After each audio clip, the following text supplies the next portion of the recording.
Welcome, future doctors, to another episode of the Future Minority Doctor Podcast with Dr. Sulma and Marina, where we bring you conversations to empower and inspire you to contribute to your community and the world by becoming a doctor.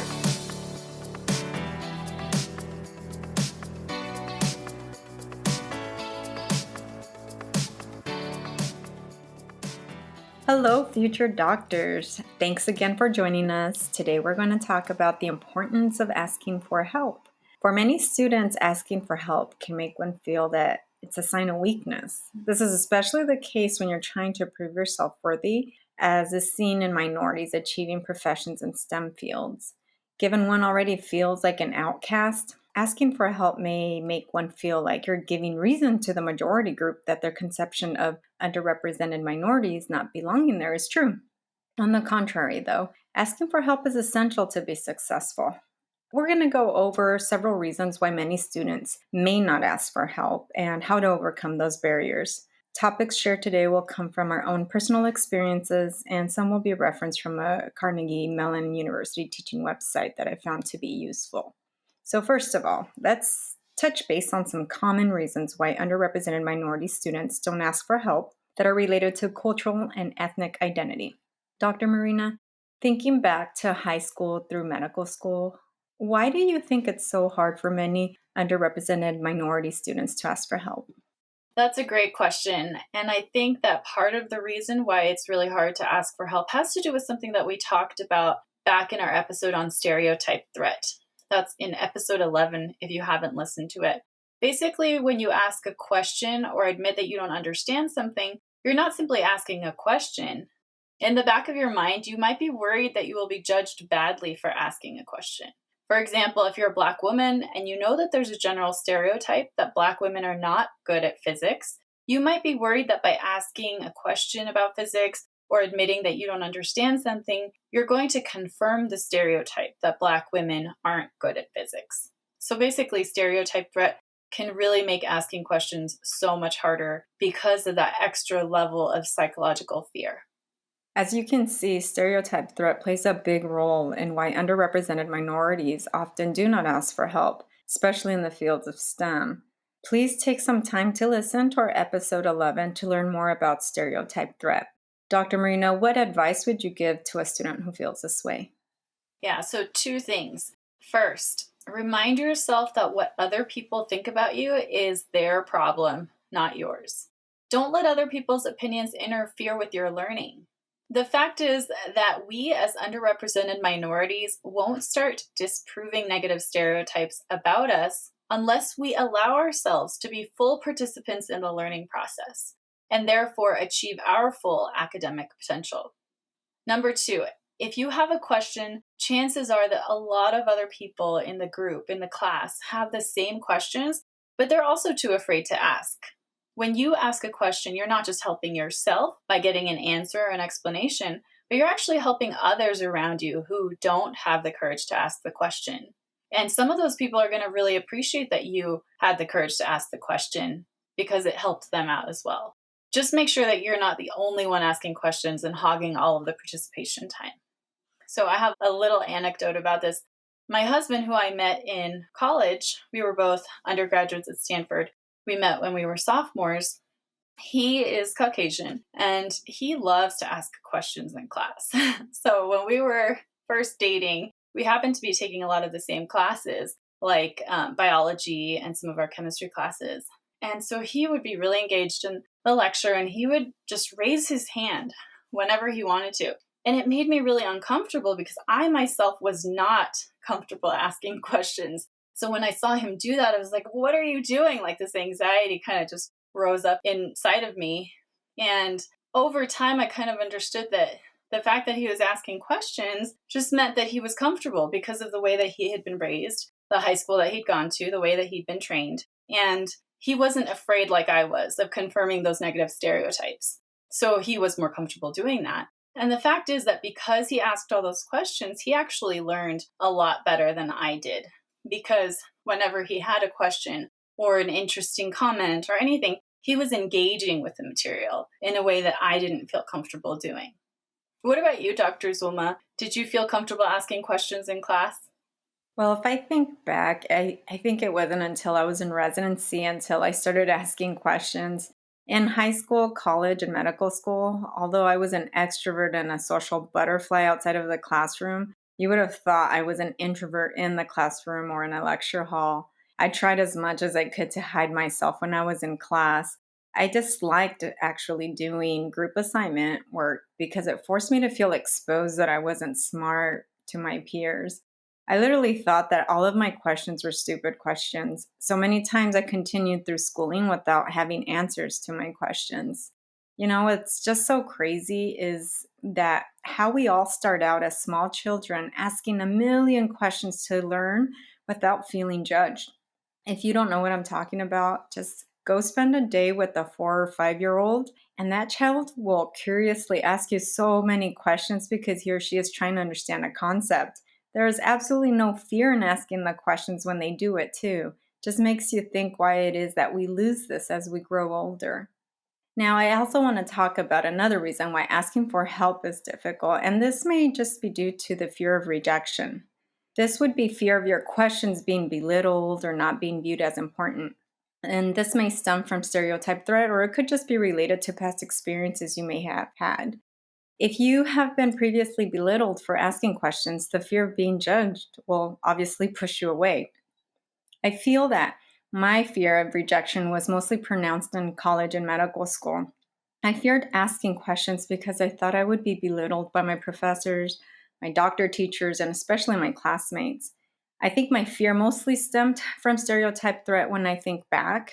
There is, though, a component of that I think just came from my cultural upbringing. I was brought up by a father who believed children should never ask or question an adult or authority figure, but just follow orders.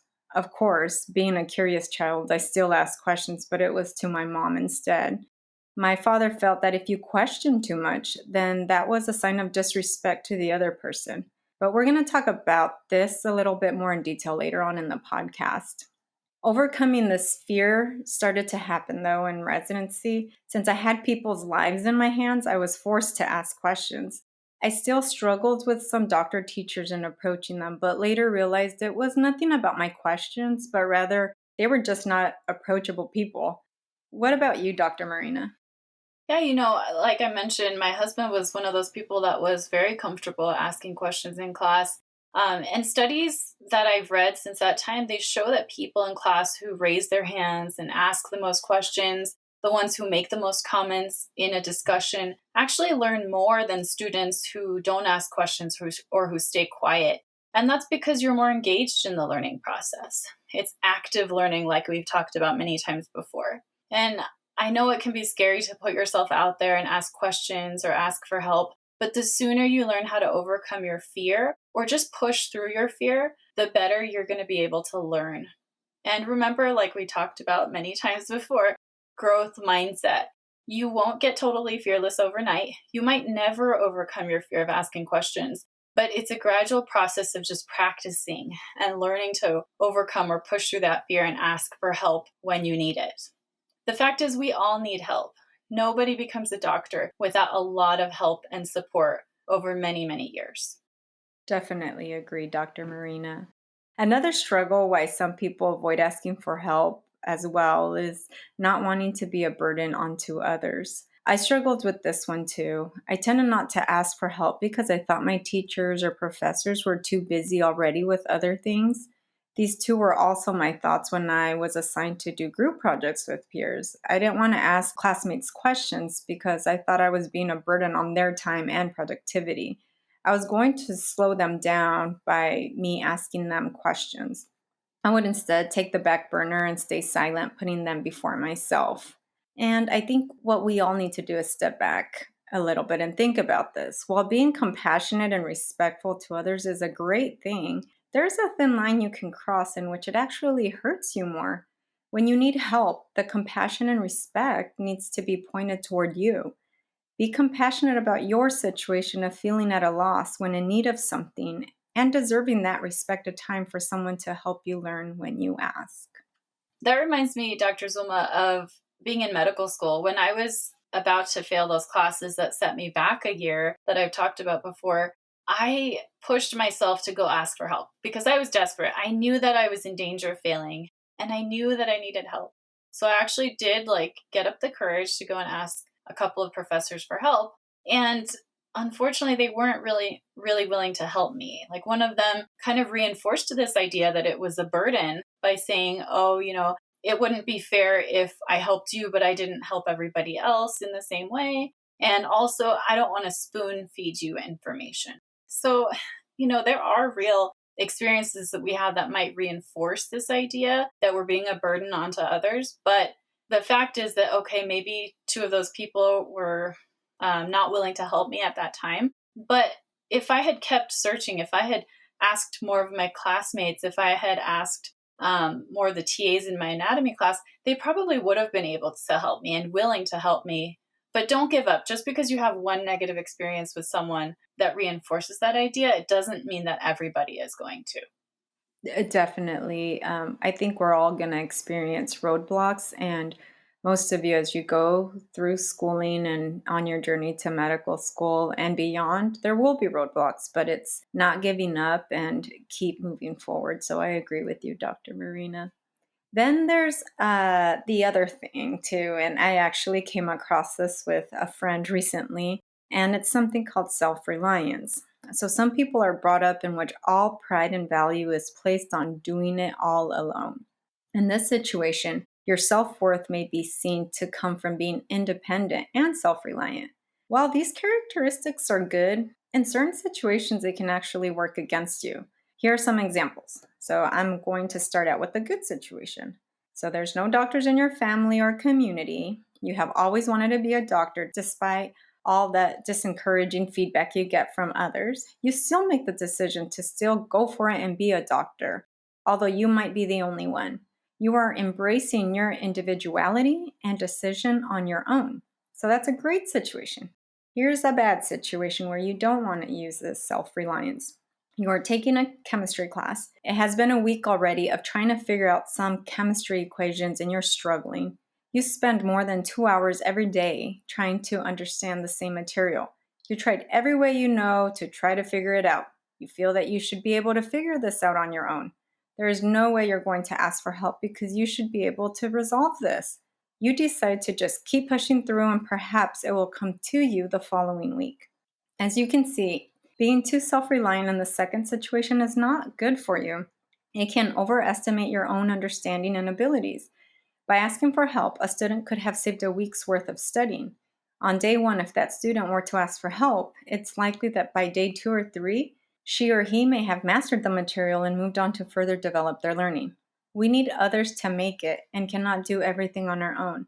I will tell you as a doctor today, I still need my colleagues to talk through difficult medical cases, and more often than not, we are learning from each other. This is so important in being a good doctor, and I'm sure, Dr. Marina, you relate to this. Yes, absolutely. Constantly, my colleagues and I, when we come across difficult cases, it's not like doctors know everything. You do come across things that you don't know. You try to look up information when you need it online or textbooks, but sometimes you're just kind of stumped. You're like, I don't really know what's going on with this patient. What should I do? And so we talk about it amongst ourselves and we get ideas from each other, and that's really helpful. Like you said, it is an important part of being a doctor is being able to reach out to your colleagues and other people and ask for help when you need it. Another reason which may make it difficult to ask questions is that we don't recognize early enough that help is needed. This one often happens for first generation college students in their first year. We think that all of our struggles and failures are related to just adjusting to a new life and should just get better with time. The reality is that we should be asking for help from day one so that we start with a good foundation. For example, we should be asking how to study best, how to organize a schedule effectively, asking for help on how to budget, or just asking for help if you're having trouble with one of the subjects or one of your classes. Dr. Marina, when did you first realize that you needed help when you got to college? Yeah, I mean, in some ways, as soon as I got there. But really, it came to a head when I took my chemistry class, my second quarter freshman year, and it totally kicked my butt. I had taken AP chemistry in high school, so I thought that some of the material would be familiar. But honestly, by the third week of class, I felt totally lost. There was too much information to learn coming so quickly, and I couldn't even make sense of all of it. It was hard to know what to focus on to begin with. And because I felt so lost, I was embarrassed to go to office hours because I didn't even know what questions I had. What was I supposed to say? Professor, I have no idea what's going on. So I ended up dropping the class and taking it again the next quarter. And I think I just barely squeaked by with a B minus or something like that. Now, on the flip side, however, sometimes we do acknowledge that we need help, but more often than not, we are not aware of the resources that are available on our college campus. Sometimes it's just literally we just don't know where to go. I recall not knowing the purpose of office hours when I was in college my first year. I thought office hours for professors was like their scheduled work time. I didn't understand that all professors and teacher assistants designated that time every day to specifically offer extra help to students. So let's go over some good resources so you're not like how I was, where to start when you go to college. One, office hours. Again, your professors and TAs set aside this time specifically for the students. You can just drop by their office during these times, and it's usually an open door policy. Two, the Student Academic Support Center. Most universities have these, as there's usually a tutor available in all subjects. You can sign up for a tutoring session, or sometimes they have drop in hours. Please use this resource, it's so important. And then there's the Cultural Resource Center offices. There's usually one that caters to different groups of students. For example, there's like a Chicano Resource Center, African American Resource Center, Native American, LGBT, or sometimes there's religious specific centers. Use these are very important. I feel that as being a minority student, I found this one to be the most helpful because I found the support of people who looked like me. And then for those of you that are in high school, asking for help is also important now. You are setting the foundation to prepare you for college. Ask teachers over and over again if needed. Try another teacher, another tutor, a counselor, or even your classmates.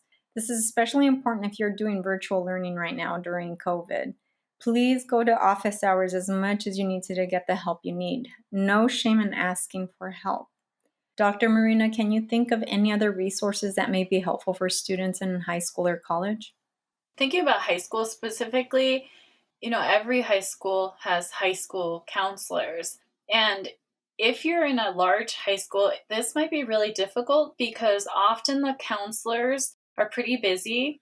They can be in charge of maybe like 500 to 800 students at a time. So the fact is that they're not going to have the time to necessarily reach out to you and check in with you every year or every few months to see, hey, how can I support you in your goals? So you have to be the one to go and schedule appointments with your counselor and tell them, hey, I really want help getting into college. This is what I want to do. Or I really need help succeeding in this class or whatever it is. But you really need to take the responsibility, unfortunately, in those situations to be proactive and go get the help that you need. Because, like I said, sometimes those counselors in reality, they're just really busy. But if they see a student coming to them asking for help repeatedly, they're going to get to know you and they're going to get to know how they can best help you and support you in your goals. But you have to be the one kind of knocking on the door in some situations. And then in college, I think I would just echo the things that you said. Make sure you go to those tutoring centers if your college has one. It's free help. And I mean, what's the worst that can happen is you don't necessarily find exactly what you need, but at least you tried. And what's the best that can happen? You find a great tutor that's really helpful in one of your hard classes or in multiple hard classes. And again, like you said, office hours, office hours, office hours. This is like something that some of us just don't grow up learning about. And in high school, a lot of us didn't have office hours for our teachers in high school. So when we get to college, some of us don't even realize that that's an option, but it's there. Go look for it, go use it. Another reason why some students may not ask for help is that they have sought help that is not working, so they just decide to stop there. So, as Dr. Marina mentioned earlier, sometimes we do seek help, and the teachers or professors are repeatedly unapproachable. So, you feel like you get nothing out of it. So, why keep on asking? Sometimes the way the professor or teacher explains it to you is still not understandable. Remember, not all professors and teachers are great at explaining things, and we all have different learning styles. If this is your case for a particular class, my suggestion would be ask for help in a study group, TA during office hours, an academic support center for additional tutoring. Don't give up at the first stop. If you are in high school, keep asking and use your resources, as we mentioned earlier. On the flip side, sometimes students do work in a study group, but that study group may be toxic or distracting. Now, I'm guilty of engaging in distracting study groups in college. We would end up talking about things that had nothing to do with studying or going out to socialize instead, going to get something to eat. And this is not good if you're needing help in a class and trying to study and achieve and getting a good grade. So this is partly, I think, a reason why I didn't do so great my first year in college. While I was not in a toxic group, I have had friends who participated in study groups where there was unhealthy competition and a lot of negative criticism. If there is a person like this in your group, just go ahead and leave early on because you don't need that added stress. There are a lot more students on campus who could be much nicer. Dr. Marina, did you ever feel stuck after asking for help and perhaps gave up after that? Yeah, I think just with the story I mentioned with that anatomy professor and the other professor as well, unfortunately, in that situation, I kind of did give up because it was kind of devastating to go to someone and ask for help. You're desperate, you really need that help, and they say no. And I think I just sort of gave up. I didn't give up completely, but I gave up in asking for help. I was like, well, I'm just going to have to buckle down, stay up late until these exams, do the best that I can. And I did, and it wasn't quite enough. So I didn't necessarily give up, like I said, but I didn't keep asking for help. In that situation, there are people that I could have gone to in addition to the professor that could have helped me, but I was kind of just deflated after being rejected like that.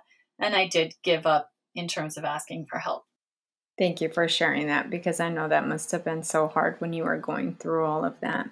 Another reason that makes it difficult to ask for help, it's us. It's our very own personality traits.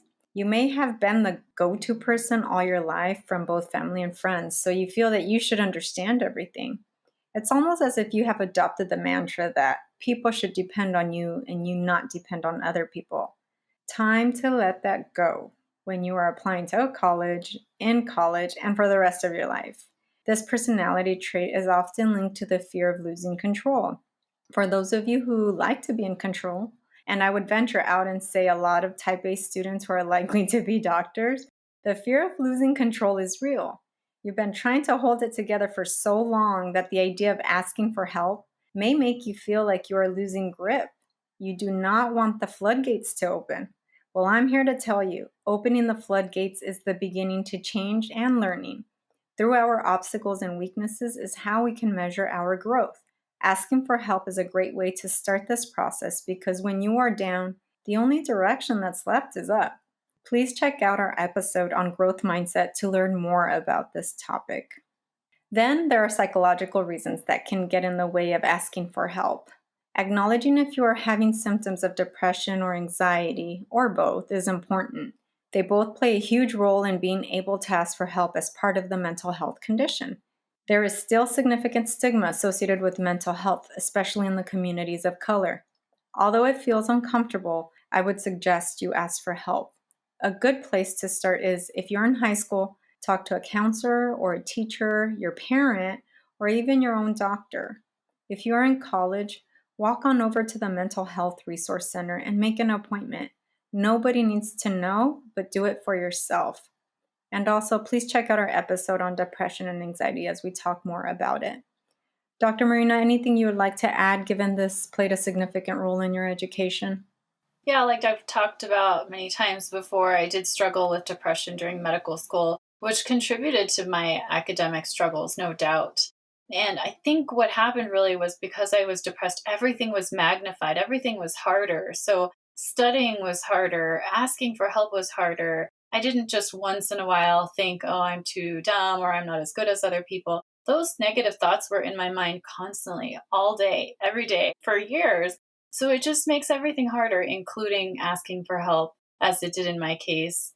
And also just asking for help from my classmates as well, because sometimes you look around and you think, oh, everybody else's life is great. It's easy for everyone except me. And depression, is sort of like seeing the world through really dark glasses. Everything looks worse than it actually is. And so I would look around, compare myself, and think I'm the only one having trouble. So I'm not going to ask my classmates for help because they're going to realize how dumb I am and how I just don't understand things like they do. So, yes, it definitely affected um, me in that way. And it made everything harder, including asking for help. Finally, the last area in which creates a struggle test for help is that we think the strategy or situation is set and then there's no room for change. For example, you've decided that you are just not good enough or smart enough in a specific class or course that you're struggling with. Given you have this thought set in your mind, you will unknowingly make decisions along the way to support this thought. This is a great example of a concept called self-fulfilling prophecy. This is a theory by a sociologist, Robert Merton, in which he defined it as a false definition of the situation, evoking a new behavior which makes the original false conception come true. In other words, your beliefs will be the cause of your consequences because you will unknowingly do things to make your belief true. If you think already you will not pass a class because you are not smart or good enough, you will probably, again, unintentionally do things to not pass your class. For example, you will not ask for help. You will not study as much. You will miss lectures. You will not complete homework assignments. Your reasoning in doing these things may be, I'm tired. I just don't have time right now. Oh, I'll study on my own instead of going to class. Oh, one missed assignment. That shouldn't hurt me so much. Again, while you are not saying these things out loud, your actions will support failing the class, which you will blame on not being good or smart enough, which was your initial belief.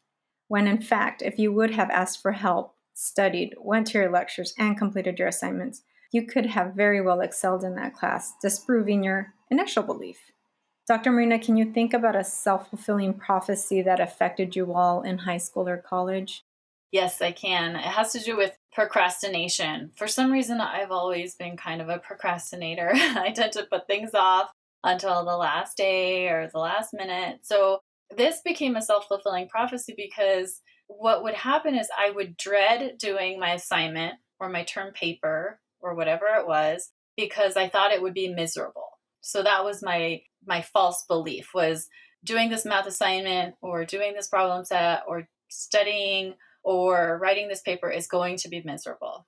So I would put it off because I thought it was going to be miserable. And so I would put it off, put it off, put it off until the last minute. And suddenly it's the night before. I have a 10-page paper due tomorrow. I have to pull an all nighter. I am miserable because of all those things, but it's not because the assignment itself was inherently miserable to do. It was because I procrastinated, and that's why it was miserable. So it became kind of a self fulfilling prophecy that was caused by my own false belief to begin with that doing work was going to be miserable. That's a great example, Dr. Marina. I think a lot of us can relate to that one. Uh-huh. So remember to start each new semester, or if your school goes by quarter system, with a new mindset. And even if you don't believe it, tell yourself you will do well in this class because you are smart enough. And do the things to make it happen. Ask for help. Strategies are never set. They will always evolve and be open, and you have to be willing to adapt. I want to add one more thing that can explain why it's hard for some of us to ask for help, especially in college. There are very real cultural and social class differences that affect how we're taught to interact with people in positions of authority. In many minority cultures, as I had mentioned earlier, children and teens are taught that respecting authority figures and elders means being quiet and not interrupting. It's also often viewed as wrong to question an authority figure. So again, most of your professors, your teachers, they're going to be older than you and in positions of authority. Again, which can make minorities not want to ask for help because you might think that they interpret it as being rude or disrespectful. Dr. Marina, how was it for you growing up in your home? Yeah, in my house growing up, pretty much if my mom or dad asked me to do something and I got kind of snarky and asked why, a lot of times the answer was because I said so, especially my mom. She liked to say that because it was sort of like I'm giving her attitude by questioning. And the fact is, she's the authority figure. So I'm just supposed to do what she says. But also, growing up in a religious household, I was taught that if a religious leader says something, I shouldn't question it. In fact, if I did question something at church or from my religious leaders, it could be considered wrong or sinful. And I liked the example you gave, Dr. Zulma, of like, your dad had that attitude of like, you just don't ask questions, you just do it. And so you would kind of go to your mom. And that was a little bit similar for me as well.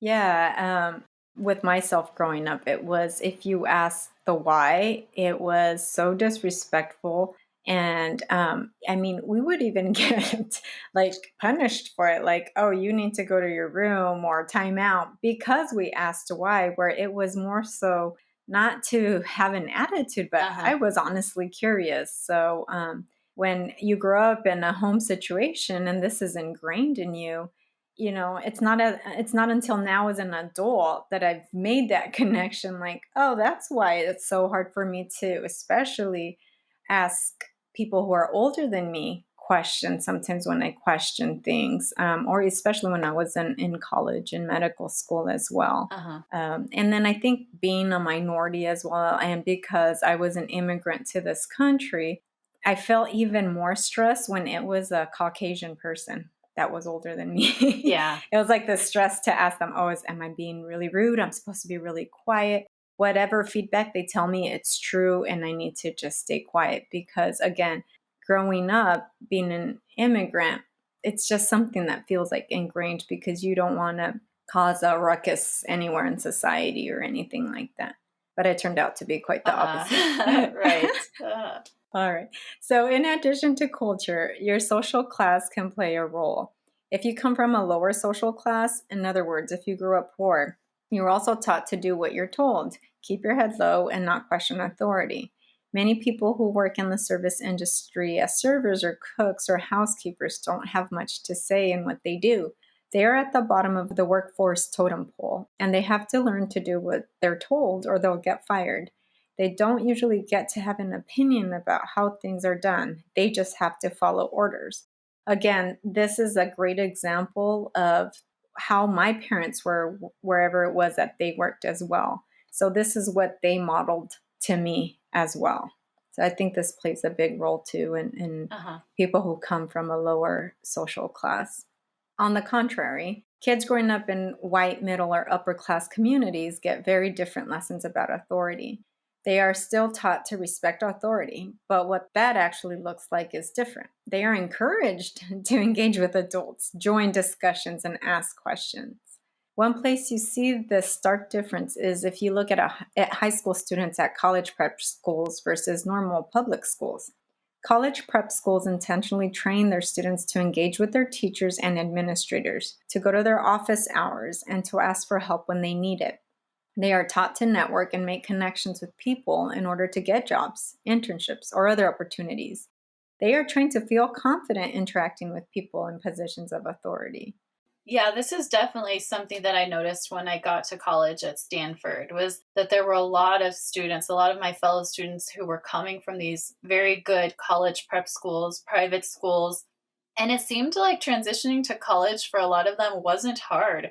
It was just kind of like, oh, I this is the stuff I did in high school. Like I was trained to talk to my professors, talk to my administrators, go to office hours, ask questions, engage in interesting conversations with people older than me. So, for a lot of my classmates, it seemed like the transition to college was pretty easy.